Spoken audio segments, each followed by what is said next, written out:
আমার প্রিয় দর্শক ও শ্রোতারা, আসসালামু আলাইকুম। কেমন আছেন সবাই? আশা করি ভালো আছেন। তো আজকে কয়েকদিনের জমানো মাছ আর কি মাঝে মাঝে খাওয়াইতে যাই, সেগুলি সব মিলে এখানে অল্প কটা মাছ হয়েছে। এই যে, তো ঘরে যদি বসে থাকতাম তাহলে কিন্তু এই মাছ কয়টা পাইতাম না।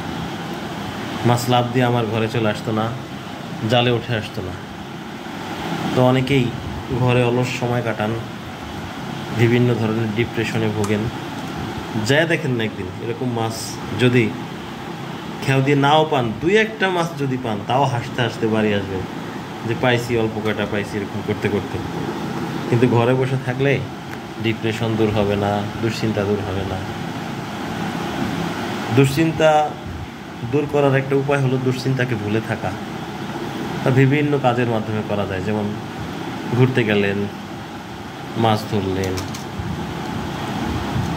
ছোট শিশু বাচ্চা থাকলে বাসায় তাদের সাথে গল্প করলেন, খেলা করলেন,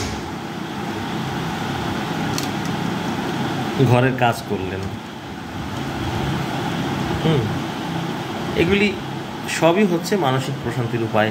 এবং সবচেয়ে যে উল্লেখযোগ্য ব্যাপারটা, যদি নামাজ কালাম পড়েন, কোরআন হাদিস পড়েন, সেটাও অনেক বেশি রিফ্রেশমেন্ট দেয়।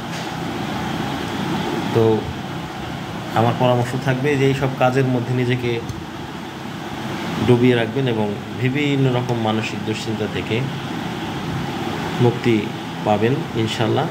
কিন্তু ঘরের কোণে যদি বসে থাকেন, দুশ্চিন্তা আপনার বাড়বে ছাড়া কমবে না। তো ভালো থাকুন সবাই। আর আমার এই ছোট্ট চ্যানেলটাকে যদি সাপোর্ট করেন খুব খুশি হব। কমেন্ট করেন, শেয়ার করেন, আপনাদের মতামত জানান, অনেক খুশি হব। আল্লাহ হাফেজ, সবাই ভালো থাকবেন। আল্লাহর রহমতে ইনশাআল্লাহ।